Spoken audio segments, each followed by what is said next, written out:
La manière d'apprendre des étudiants a changé, c'est indéniable. Là. Si on regarde les changements profonds qui sont survenus dans la société, ça paraît évident qu'il y a un changement au niveau de ces étudiants-là, puis au niveau de la façon d'apprendre.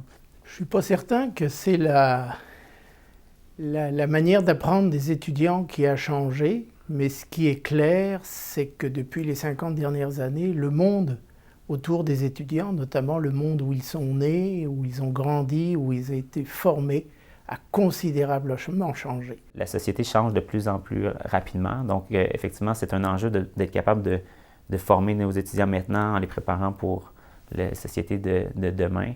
En particulier au niveau des notions de temps et d'espace, c'est-à-dire la notion de local versus global, la notion de combien de temps ça prend là, pour que l'information se propage. Ça se reflète sur les façons d'apprendre des étudiants, mais ça se reflète également sur les besoins, sur les façons dont on doit former nos étudiants.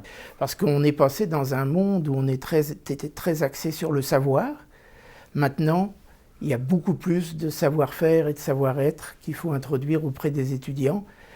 Parce que le savoir, il pèse moins, parce que maintenant, il est très accessible. Ils sont peut-être plus conscients de leurs apprentissages parce que les méthodes de pédagogie qui ont été utilisées avec eux sont différentes aussi. Ils accèdent instantanément à la nouvelle, à l'information. Ils vont immédiatement chercher de l'information sur ce qui les intéresse, faire plusieurs choses à la fois, être au courant de tout à l'échelle de la planète.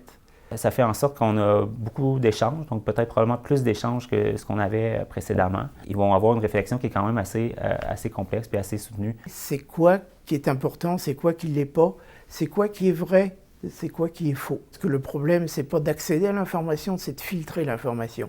Ils sont habitués à avoir des modes d'apprentissage actifs et ils s'attendent dans une certaine mesure à ça. Si on ne leur offre pas un environnement qui exploite cet état de fait, là, eh bien, ils n'y réagissent pas, ça ne les intéresse pas. Parfois, dans certains cours plus théoriques, donc cours mathématiques, physique, ils vont aussi se servir de ce sens critique-là pour remettre en question le bien fondé de certaines parties de cours. Plus souvent, ce qu'ils nous demandent, c'est « toi, comme enseignant, pourquoi tu penses que c'est important que je fasse ça? » Ils ont une compréhension globale peut-être de la société, puis du milieu, puis de la profession dans laquelle ils vont évoluer, qui est meilleure que celle que les étudiants avaient précédemment. Il faut qu'ils comprennent la finalité des choses, il faut qu'ils sachent contextualiser un problème. Là.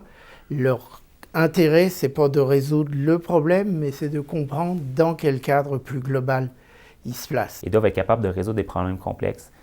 C'est un aspect qui est peut-être constant et cet aspect-là n'a pas changé. À ça s'ajoute beaucoup de choses en périphérie. C'est pas tant que ce qu'on leur enseignait il y a 20 ans est devenu faux, mais il a été multiplié par 50.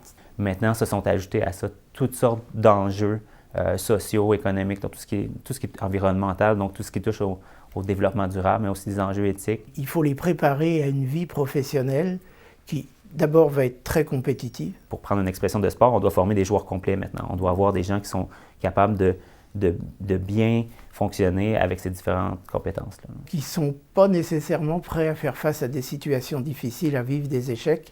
Et ça, à mon avis, ça fait partie de la formation qui peut-être leur manque ou qui risque de les rendre moins adaptables. La profession d'ingénieur a évolué énormément au cours des dernières années. On doit comprendre ça pour venir l'intégrer dans notre formation puis le faire comprendre à notre tour aussi aux étudiants. Il faut plus leur apprendre à être capable de s'adapter à un monde qui change, plutôt que leur donner des acquis sur lesquels ils vont pouvoir rester assis là, pendant toute leur carrière. C'est important de se centrer sur les étudiants qui sont là maintenant, puis de faire un effort de les connaître premièrement, puis de les comprendre, puis de comprendre, d'accepter aussi qu'ils sont très différents, donc pas tous les mettre dans une même case. Les enseignants d'aujourd'hui à l'université doivent avoir réellement conscience de cette évolution qu'il y a eu du monde autour des étudiants dans lequel ils ont évolué pour être capables de vraiment en prendre compte quand on travaille avec les étudiants. Il y a beaucoup de différences dans leur façon d'apprendre et en faisant un effort pour les connaître et les comprendre, on arrive à mieux ajuster notre enseignement en fonction de ces personnes-là.